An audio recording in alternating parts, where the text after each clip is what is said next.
So ayan guys, for today's video nga pala, bali ang gagawin ko ngayon ay magluluto ako ngayon ng gulay na kalabasa at saka yung kangkong. Bali paghaluin ko lang yan. So ngayon ay ito muna, ang unahin ko yung bawang para tikdikin ko lang ito, tapos yun na yun. So ngayon kalabasa naman. So bali nga pala guys, palatan ko lang ito ng konti kasi medyo matigas nga pala yung nabili kong kalabasa, kaya tanggalin ko na lang yung balat nito para alisin na lang yun kasi nga hindi naman makain kasi matigas yung balat. So okay lang yan, kahit tanggalin yan yung balat ay okay lang yan. So matigas pa rin yan eh.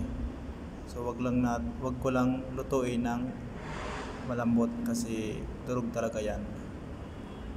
So ayan, bali iwain ko na nga pala siya guys. So ito yung kalabasa na nabili ko siya ng 20 pesos. Isang ganyan lang. Medyo mahal nga pala guys yung dito yung kalabasa. Ganyan lang na iiwa, 20 pesos na nga pala yan. So yun, no choice talaga, kaya bumili tayo ng ganyan para makatikim naman ako ng kalabasa kasi matagal na rin hindi ako nakakain ito eh. So yun, bali i-slice lang natin guys ng tamang size lang para hindi man masyado madurog. So pagkatapos nito ay sunod ko naman yung kangkong. Ayan. So gagawin ko lang dito ay anuin ko lang siya,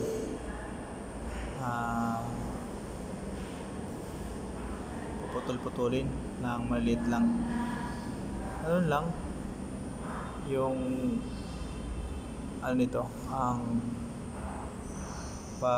pagluto. So ayan, bali nga pala guys, nabili ko siya ng 10 pesos, isang ganyan lang. So yun, konti lang yan na 10 pesos na yan, pero okay na yan guys, at least meron na tayong kangkong. So pantagdag lang yan dito sa kalabasa para kahit paano ay dumadami rin. So ayan, konti na lang guys, malapit na to. Ayan, okay na. So yun, tapos na nga pala guys.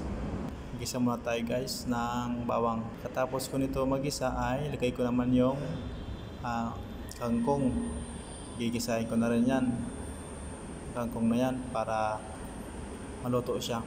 So gusto ko talaga pag ako nagluluto ay talagang lutong-luto yung kangkong.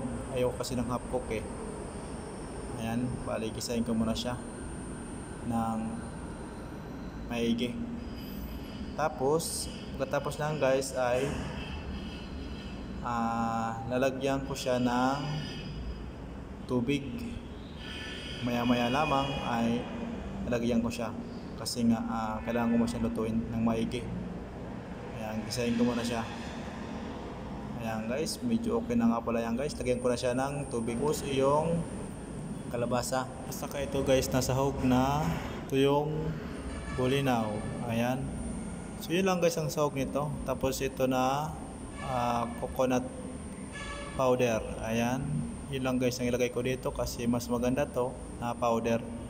So direkta ko na nilagay yan kasi nga okay lang yan kasi matunaw man yan eh. Pagkatapos yan ay okay na yan guys. So ayan guys, bali nga pala tikman ko na kung okay na siya, kung pasado na siya sa panglasa. So ayan, bali sisip ko kung malasa niyan, kung okay na. So yun, okay na nga pala guys. So ano pa guys, kain na tayo guys. So ngayon, bago yan ay kailangan ko masyang patayin para di masayang yung kuryente. So ayan, okay na guys, kain na tayo guys. So yun lang, thank you guys sa panood, hanggang sa muli.